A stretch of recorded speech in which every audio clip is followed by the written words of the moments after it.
হযরত ওমর রাদিয়াল্লাহু তাআলা আনহু, হযরত ওমর আমরা কিতাবে পড়ছি ইন্তেকালের পূর্ব মুহূর্তে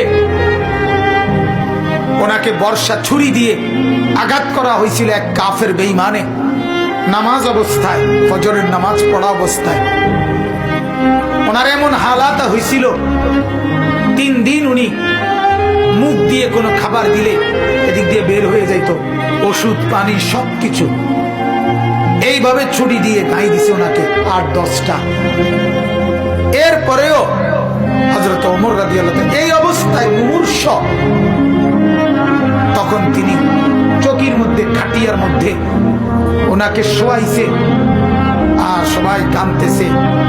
উনি তখন চোখের পানি ফেলে দিয়ে হযরত ওমর তার ছেলে আব্দুল্লাহকে বলছে, আব্দুল্লাহ, আমাকে তুমি চকির থেকে, খাটিয়ার থেকে মাটিতে নামাও, আমি কবরে যাব কিছুক্ষণের মধ্যে, আমারে মাটিতে নামাও, আমার গাল মাটির মধ্যে ঘষা লাগাও, দা খাদ্দি আলাল আরদ, আমার গাল মাটিতে রাখো, আমারে মাটিতে ফেলায় রাখো, আসা রব্বি আন ইয়ারহামানি, যেন আমার আল্লাহ একটু দয়া হয়, আল্লাহ যেন আমারে মাফ করে দেয়, যেন আল্লাহ বলতে না পারে ওমর মরার সময়ও ঘাটে উঠতে রইছ, অহংকার করছিস, এটা যেন বলতে না পারে।